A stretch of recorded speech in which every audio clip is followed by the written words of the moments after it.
Hello everyone. चलिए exercise 5.2 हमने last video में डिस्कस की थी। देखिए वहाँ पे क्वेश्चन नंबर 11 में जो लोग मुझे फॉलो कर रहे हैं उन लोगों ने एक चीज़ नोटिस की होगी। एक एरर थी, एक मिस्टेक हुई थी।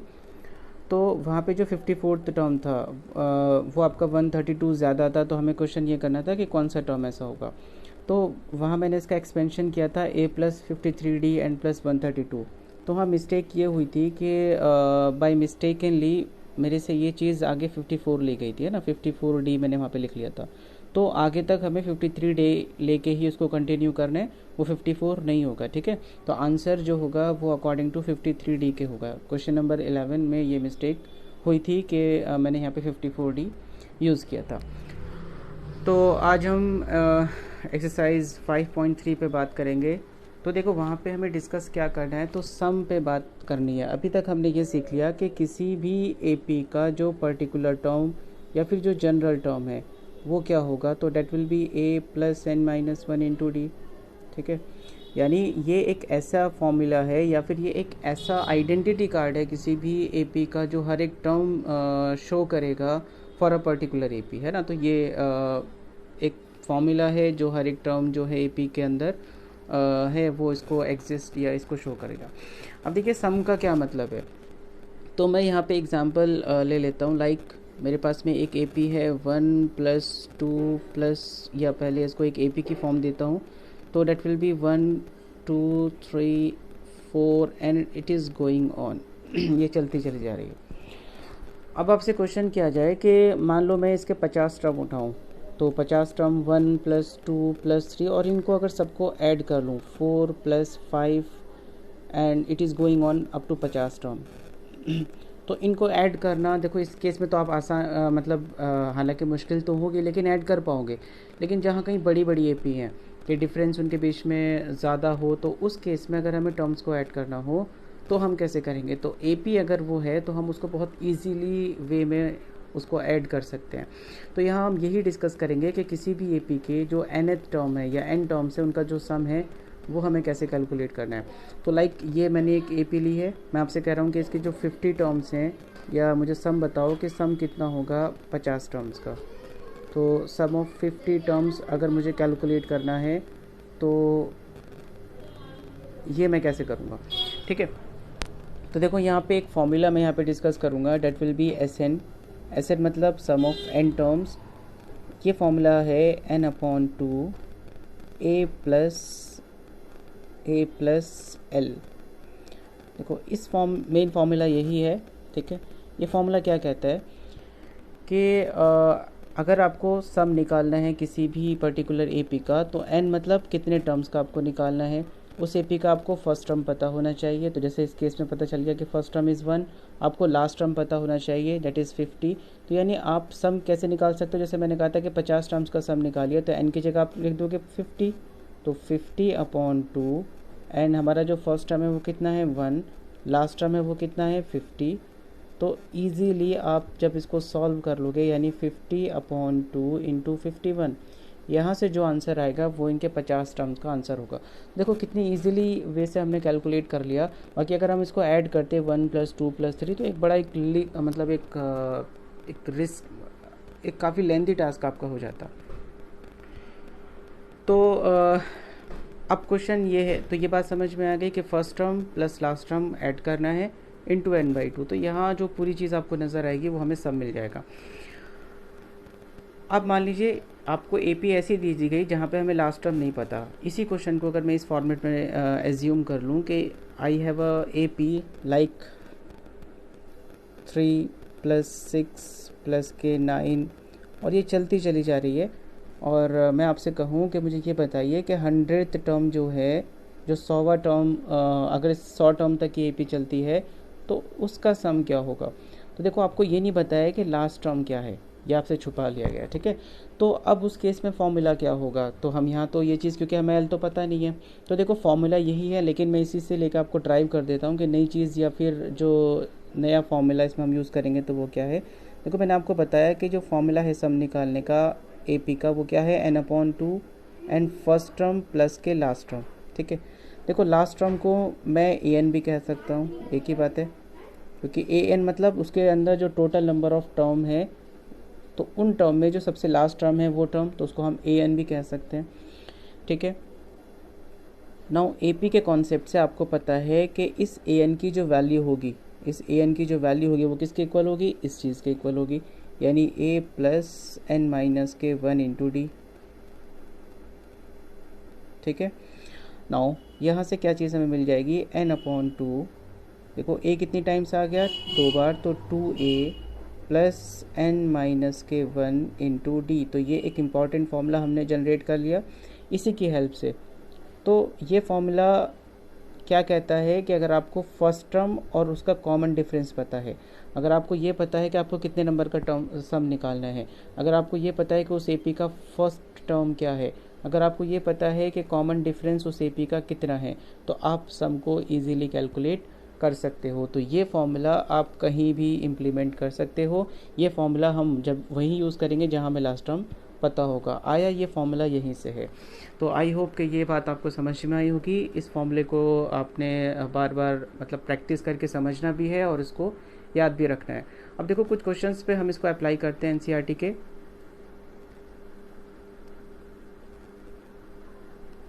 जैसे ये हमारी एक्सरसाइज है, तो फर्स्ट क्वेश्चन इज़ कि यहाँ पे हमें एक एपी दे रखी है और हमसे ये कहा जा रहा है कि इसका सम जो है वो कैलकुलेट करिए। तो जैसे फर्स्ट क्वेश्चन क्या है कि 2, 7, 12 और ये 10 टर्म्स तक एपी जा रही है। तो हमें नज़र आ रहा है कि इस एपी में हमें लास्ट टर्म नहीं बताया गया है ना, 2, 7, 12 और ये बता दिया गया कि 10 टर्म्स तक आपको निकालना है।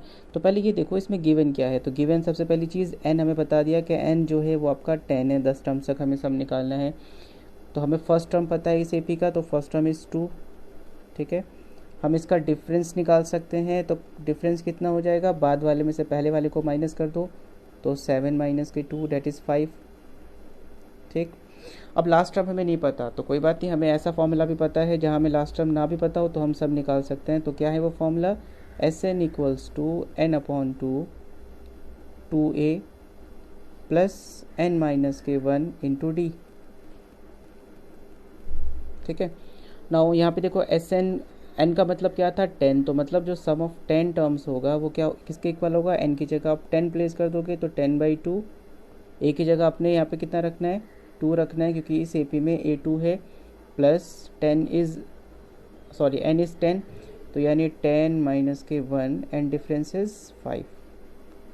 अब सिंपली कैलकुलेशन है, तो ये कितना हुआ आंसर 5, तो 5 आ गया बाहर इंटू 2 2 ज़ा 4 एंड प्लस 10 में से 1 इज़ 9 और 9 5 ज़ा 45। ठीक, तो फाइनल आंसर कितना हो जाएगा 5 इंटू 49 एंड जब इसकी आप मल्टीप्लाई करेंगे तो वी गेट 5 9 ज़ा 45 कैरी 4, 5 4 ज़ा 20 एंड 4 इज़ 24। तो मतलब जो सम ऑफ 10 टर्म्स है, देखो हमने कितना इजीली वे से कैलकुलेट कर लिया। तो कहाँ हमें टर्म्स को ऐड करना पड़ता, तो फॉर्मूलेज बनाए इसलिए जाते हैं कि हमारा जो टास्क है वो इजी हो जाए। तो आई होप कि ये मैंने एक एग्जांपल लेके इसको डिस्कस किया है। इसके सारे क्वेश्चंस सेकंड, थर्ड और फोर्थ आप खुद ट्राई करेंगे। तो एक क्वेश्चन पे मैं इस पर और बात करता हूँ, लाइक जो क्वेश्चन नंबर सेकंड है उसका फर्स्ट पार्ट कैसे करेंगे। तो देखो यहाँ पे या इस क्वेश्चन को करने के लिए यहाँ भी वही क्वेश्चन है कि फाइंड द सम, बट एक चीज़ यहाँ आपको क्लियर नज़र आ रही होगी कि आखिरी जो टर्म है इस एपी का वो हमें शो कर दिया है। ठीक है, तो फर्स्ट क्वेश्चन देखिए क्या है, 7 प्लस 10 1/2, तो एक मिक्स फॉर्म में यहाँ पे दे दिया हमें, एंड प्लस 14 और ये एपी आपकी जा रही है, उसका आखिरी टर्म है 84। तो अब अगर देखो इसमें ये नहीं बताया कि टोटल नंबर ऑफ़ टर्म्स कितने हैं, मुझे ये तो बता दिया कि इसका आखिरी टर्म 84 है, लेकिन ये नहीं बताया कि 84 कौन सेवें नंबर पर है, 50वें नंबर पर है, 100वें नंबर पर, तो ये नहीं बताया। और आपको जब तक n नहीं पता आप सम नहीं निकाल सकते। ठीक है, तो पहला टास्क आपको ये पता करना होगा कि n क्या होगा, इसमें जो टोटल नंबर ऑफ़ टर्म्स हैं वो क्या होंगे। तो ये इजी है निकालना, क्यों, क्योंकि हमें ये बता दिया कि इसका जो आखिरी टर्म है या जो an है, इसके अंदर जो nth टर्म है उसका आंसर 84 है, तो ये हमें गिवन है। तो n निकाल सकते हैं हम इजी वे से। बट देखो यहाँ पे जो थोड़ा सा आपको कैलकुलेटिव वर्क हो सकता है वो है डिफरेंस निकालने का। ठीक है, तो इसका डिफरेंस क्या होगा, तो फर्स्ट टर्म तो बहुत इजी है, आप ए बता दोगे कि ए भाई इसका कितना है, 7 है, ठीक है। डी निकालने के लिए हमें करना क्या होता है, बाद वाले में से पहले वाले को माइनस करना होता है, ठीक। तो उस डी निकालने का थोड़ा सा हमें देखना होगा कि डिफरेंस कैसे आएगा। तो देखो मैंने बताया डी इज़ इक्वल टू जो ये 10 1/2 है, इसमें से हमें किसको माइनस करना है, 7 को माइनस करना है, ठीक। तो ये कौन सी फॉर्म लिखी है, मिक्स्ड। इसको जब सिंपल में कन्वर्ट करते हैं तो कैसे करते हैं, इन दो नंबर की आपस से मल्टीप्लाई होगी तो 10 की 2 से मल्टीप्लाई होती है, एंड जो ऊपर वाला नंबर होता है वो उसमें ऐड हो जाता है और नीचे एज इट इज़, ठीक है। इसको फ्रैक्शन में कन्वर्ट करने का यही फॉर्मूला है, इन दोनों नंबर के आपस में मल्टीप्लाई करिए, ऊपर वाले नंबर को ऐड और नीचे डिनोमिनेटर एज इट इज़। तो कितना हुआ ये, 10 टू ज़ा 20 एंड 121, तो 21/2 माइनस के 7। अब आपको पता है कि हमें फ्रैक्शन को कैसे सब्ट्रैक्ट करना होता है, तो नीचे वाले नंबर का एलसीएम लेते हैं, तो जब एलसीएम लिया तो एलसीएम इज़ 2, इसको नीचे लिख देता हूँ मैं, चलिए। तो एलसीएम कितना हो गया हमारे पास में, जब इन दोनों नंबर का एलसीएम लिया तो 2, फिर नीचे क्या करते हैं हम, देखो 2 से 2 बनाना है तो 1 से मल्टीप्लाई करनी पड़ेगी, तो मतलब ऊपर भी 1 से, तो 21 ही आ गया। अगर 1 को 2 बनाना है तो 2 से मल्टीप्लाई, तो ऊपर भी 2 से मल्टीप्लाई, ठीक है, तो ऊपर आ गया 14। तो अब इसमें से सिंपली सब्ट्रैक्ट कर दो, तो 21 में से 14 गया 7/2।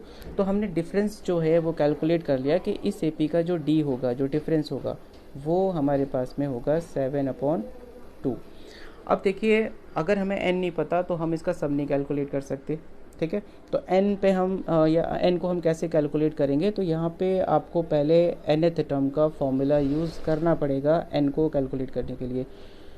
तो देखो वो कैसे आएगा, तो ए एन जो होता है ये फॉर्मूला हमने समझ रखा था, दिस इज़ a + n - के 1 × d, ठीक है। जहाँ पे ए एन हमें पता है कि ये 84 है, ए हमें पता चल गया कि a इज़ 7 + n - के 1 × d इज़ 7/2, ठीक है। तो इसको हम सिंप्लीफाई करेंगे, तो 84 में से 7 को सब्ट्रैक्ट करो तो कितना रिमेन रहेगा, 84 - के 7, ठीक है। और क्योंकि ये चीज़ मल्टीप्लिकेशन में है तो उधर जाके डिवीज़न में कन्वर्ट, तो यानी 2/7, ठीक। आपको सारा उधर ही शिफ्ट करना है, मैं एक ही स्टेप में कर दे रहा हूँ। तो 2/7, फिर उसके बाद में 1 जो होगा वो उधर जाके प्लस में कन्वर्ट हो जाएगा, तो दिस इज़ n। देखो इसमें से अगर 84 में से 7 को माइनस करते हैं तो कितना हमें कितना रिमेन रहेगा, 14 में से 7 और यहाँ पे 7 ही रिमेन रहा, तो 77 × 2/7, ठीक है, एंड प्लस के 1 इज़ इक्वल टू n। तो सॉल्व करो इसको, तो 7 1 ज़ा 7, 7 1 ज़ा 7, इन दोनों के आपस से मल्टीप्लाई, तो 11 2 ज़ा 22 और उसमें 1 को ऐड कर दिया, तो हमने ये गेट कर लिया कि इसके अंदर जो टोटल नंबर ऑफ़ टर्म्स होंगे वो 23 होंगे, ठीक है। तो इट मीन्स ये पता चल गया कि ये जो 84 आपको नज़र आ रहा है ये इस एपी का 23वां टर्म है। अब जब ये 23वां टर्म होगा तो सम निकालना बहुत इजी हो गया, क्योंकि ये आपको n पता चल गया। तो अब देखो आपने दो फॉर्मूले पढ़े थे, एक तो first term plus last term, तो आई थिंक इसमें आपको क्योंकि फर्स्ट टर्म भी पता है, आपको लास्ट टर्म भी पता है और आपको n पता चल गया, तो आपको ईजी वे कौन सा रहेगा, Sn = n/2 first term n plus के लास्ट टर्म, ये फॉर्मूला इजी रहेगा। तो n कैलकुलेट करके हमने फाइंड किया कि n हमारा 23 है, तो 23/2 इंटू फर्स्ट टर्म, तो फर्स्ट टर्म कितना था हमारा, 7 था, तो फर्स्ट टर्म वॉज 7 + 84, ठीक है। नाउ अब देखो इसमें कैलकुलेशन करेंगे, तो मैं यहाँ पे इसको रफ कर देता हूँ क्योंकि हमने ये चीज़ n तो निकाल ली है। तो अब देखो ब्रैकेट के अंदर जो आंसर आया वो क्या हो जाएगा, तो ये जो सम होगा, पहली चीज़ तो ये Sn की जगह मैं क्या लिखूँगा, S23, क्योंकि आप 23 टर्म का सम निकाल रहे हैं ना, इक्वल्स टू 23/2 इंटू, जब इसमें आप इसको ऐड करोगे तो कितना हो जाएगा आंसर, 91, ठीक है। 7 की जब आप इसमें ऐड किया तो वी गेट 91। अब आप 23 की 91 से सिंपली मल्टीप्लाई करोगे एंड डिवीज़न में 2 है, तो यहाँ से जो भी आंसर आएगा वो हमारा सम ऑफ 23rd टर्म्स हो जाएगा। देखो इसमें कहीं नहीं बताया था कि आपने n निकालना है, लेकिन आपको n की ज़रूरत थी क्योंकि फॉर्मूले की डिमांड थी। तो ये ऐसे काम भी हमें करने पड़ेंगे जो हमें जो इनडायरेक्टली वे में n के बिना हम उसका सम कैलकुलेट नहीं कर सकते। तो आई होप कि आपको समझ में आया होगा। इसका जो सेकंड पार्ट है वो आप खुद से ट्राई करोगे, ठीक है। इसमें कुछ क्वेश्चन हम और डिस्कस करते हैं, जैसे क्वेश्चन नंबर 3 है। तो जैसे हमने एपी में डिस्कस किया था nth टर्म में, ऐसे ही यहाँ पे भी है कि कुछ वैल्यूज़ दे दी गई और फिर हमसे कैलकुलेट करने के लिए कहा जा रहा है। जैसे क्वेश्चन नंबर 3 का जो फर्स्ट पार्ट है वहाँ देखो आपको ए बता दिया, तो ए इज़ 5, ठीक है, एंड डी इज़ 3, जो कॉमन डिफरेंस है वो हमें पता है। A N is equal to 50, A N जो है वो हमारा कितना है 50 है। तो क्वेश्चन कहा जा रहा है आप क्या कैलकुलेट करो। यहाँ आपसे बता दिया कि भाई आपने दो चीज़ें बतानी है, एक तो एन बताना है और दूसरा एस एन बताना है। तो ये क्वेश्चन वैसे जैसे मैंने पीछे आपको डिस्कस किया है वैसे ही होगा, क्योंकि आपको ये पता है कि nth टर्म की वैल्यू क्या है, तो वहाँ से आप एन को कैलकुलेट कर सकते हो, और जब एन आ जाएगा तो हम एस एन को कैलकुलेट कर सकते हैं। तो फर्स्ट पार्ट आप खुद से कर सकते हो। तो देखो इसमें अगर मैं फिफ्थ पार्ट देखूँ तो फिफ्थ पार्ट में देखो क्या गिवन है। फिफ्थ पार्ट में गिवन है कि हमें डी बता दिया, एस एन बता दिया, एंड ए और A9 पूछा है। तो मैं क्वेश्चन नंबर फिफ्थ को डिस्कस करा देता हूँ। फिफ्थ पार्ट जो है इसका, तो देखो इसमें गिवन क्या है, तो डी इज़ गिवन कि डी हमारा 5 है, कॉमन डिफरेंस हमारा 5 है, एंड जो S9 है, मतलब अगर सम ऑफ 9 टर्म्स उस AP के ऐड किए जाएँ तो उसका जो आंसर आएगा वो 75 आएगा। तो ये हमें गिवन है। क्वेश्चन जो पूछा गया है वो क्या पूछा गया है, फाइंड ए। आपसे कहा जा रहा है कि ये बताइए कि जो फर्स्ट टर्म होगा वो कितना होगा, और दूसरा क्वेश्चन इसमें ये है कि A9 क्या होगा, ठीक है, A9 क्या होगा। मतलब आपको सम ऑफ 9 टर्म्स पता है, आपको ये पूछा गया है कि ये बताइए कि 9 टर्म उस AP की वैल्यू क्या होगी। तो देखो इसमें हम करेंगे क्या, सम ऑफ 9 टर्म्स मुझे पता है, तो जो जो चीज़ गिवन है उसी पे जाके सोचना है। तो सम ऑफ 9 टर्म आपको पता है कि सम ऑफ n टर्म्स जो होता है उसका फॉर्मूला क्या है, n/2 first term plus last term. यानी अगर आप AP फॉर्म करते हैं उसका पहला और आखिरी टर्म को ऐड करो तो यहाँ से आप सम निकाल सकते हो। तो देखो मैं यहाँ पे अगर n की जगह 9 यूज़ कर लूँ या 9 टर्म्स का सम अगर निकालूँ तो n की जगह आ जाएगा 9/2, क्योंकि फर्स्ट टर्म हमें नहीं पता है ना, फर्स्ट टर्म हमें नहीं पता, तो ठीक है हम उसकी जगह a लिखेंगे, लेकिन हमें लास्ट टर्म ज़रूर पता है। अब आप कहोगे लास्ट टर्म कैसे पता है, देखो कितने टर्म्स का सम निकाल रहे हैं हम 9 का, तो अगर 9 टर्म्स का सम है तो उसका जो लास्ट टर्म है वो क्या हो जाएगा हमारा, वो हमारा हो जाएगा A9, ठीक है भाई। लास्ट टर्म की वैल्यू क्या हो जाएगी, A9 हो जाएगी, और ये दोनों चीज़ें हमें निकालनी है। देखो SN क्या गिवन है, SN जो हमारा गिवन है वो 75 है। देखो इसी में वैल्यू प्लेस करेंगे आंसर आता चला जाएगा। तो 75 SN की जगह हम लिख देंगे 75, फिर इसको इधर शिफ्ट करना शुरू करेंगे तो 2, क्योंकि वहाँ पे डिवीज़न में था तो मल्टीप्लाई और अपॉन 9, और यहाँ हमारा क्या बच गया A प्लस A9, ठीक है। ये चीज़ हमारी यहाँ पे बाकी रह जाती है। नाउ अब देखो इनको डिवाइड कर सकते हैं, तो डिवाइड करेंगे 3 3 ज़ा 9, 3 2 ज़ा 6, 3 5 ज़ा 15, ठीक है। तो यहाँ जो हमारी RHS है इसमें कितना सॉल्व हो के आ गया 50/3, 25 के 2 से मल्टीप्लाई की तो 50/3, ये हमारा आंसर आया इधर, ठीक है। तो ये पार्ट हमारा हो गया 50/3 इज़ इक्वल टू, देखो A है तो A ही रहा, प्लस अब देखो A9 को हम क्या लिख सकते हैं, तो आपको पता है कि A9 को जो लिखा जा सकता है वो क्या लिख सकते हैं हम, A plus 8D, A plus n-1 into D के फॉर्मूले से। तो यहाँ मैं यूज़ कर लिया A प्लस 8D, ठीक है। क्यों यूज़ किया, देखो क्योंकि मुझे D पता है क्या है, D हमें गिवन है कि D 5 है, तो हम A को ईजिली कैलकुलेट कर सकते हैं। तो नाउ 50/3 इज़ इक्वल टू, देखो दोनों A को ऐड किया तो 2A हो गया, A plus A is 2A, और D की जगह मैंने रख दिया 5, तो 8 इंटू 5। नाउ 50/3, देखो ये 40 हो जाएगा, 8 5 ज़ा 40, और इधर आके ये माइनस होगा तो -40 इज़ इक्वल टू 2A, ठीक है। अब इसमें जब क्योंकि फ्रैक्शन बन गया है तो अब आपको एलसीएम लेना पड़ेगा। तो देखो 3 और 1 का एलसीएम कितना आता है, 3 ही आ जाएगा। 3 से 3 बनाना है तो मतलब 1 से मल्टीप्लाई करनी है तो ऊपर 50 ही रहा, माइनस 1 से 3 बनाना है तो 3 से मल्टीप्लाई यहाँ भी और ऊपर भी, तो इट मीन्स 120 हो जाएगा। ये 3 4 ज़ा 12 इज़ इक्वल टू 2A, ठीक है। कितना रिमेन रहा? अब जब आपने 50 में से 120 को माइनस किया तो हमें आंसर मिला 70, है ना, लेकिन -70 क्यों? 120 के पास में बड़ा साइन है, माइनस का साइन है, तो इट मीन्स हमें जो यहाँ पे जो आंसर मिलेगा वो क्या मिलेगा, देखो,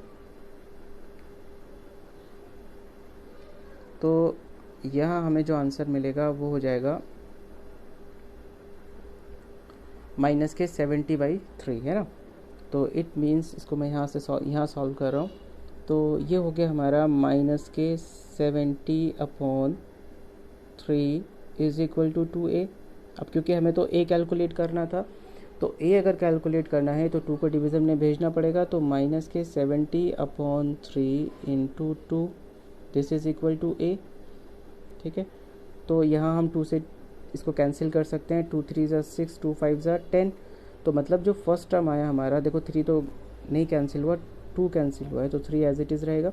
तो मतलब जो a हो जाएगा हमारा वो कितना हुआ, माइनस के 35/3। तो हमारे क्वेश्चन का 50% जो वर्क है वो कंप्लीट हो गया, क्योंकि ये पूछा गया था कि a बताइए क्या होगा, तो a हमने कैलकुलेट कर लिया। अब देखिए जो सेकेंड पार्ट है वो है हमारा A9। अब A9 कैलकुलेट करना कोई मुश्किल नहीं है, अगर हमें A भी पता है और D भी पता है, कोई भी टर्म आप इजीली निकाल सकते हो। कैसे? देखो, आपको पता है कि A9 को हम जो लिख सकते हैं वो क्या लिख सकते हैं, A + 80, ठीक है। अब A तो हमें पता चल गया कि माइनस के 35/3 है, और हमें ये भी पता है कि जो डिफरेंस है वो 5 का है, तो 8 × 5 40, ठीक है। तो अब इसका सिंपली एलसीएम लो तो ये 40 हो जाएगा।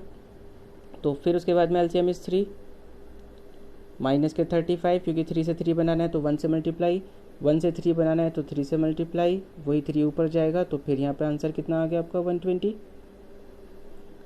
ठीक। अब माइनस कर देंगे, तो जब आप इसको माइनस करोगे तो कितना रिमेन रहेगा, तो हमारे पास में आंसर आएगा 10 में से 5 गया 5, और ये आपका 11 में से 3 इज़ 8, तो 85/3। तो ये 85/3 जो होगा वो क्या है हमारे पास में an, तो हमने a भी कैलकुलेट कर लिया और an भी कैलकुलेट कर लिया। तो इसी वे से हम इस फॉर्मूले को यूज़ करेंगे, जैसे जैसी भी कंडीशंस गिवन होगी उसी के अकॉर्डिंग हम काम करेंगे। इसके जो बाकी के जो क्वेश्चंस हैं आप डिस्कस मतलब आप खुद से करेंगे। आई होप कि आपको समझ में आया होगा। Thank you.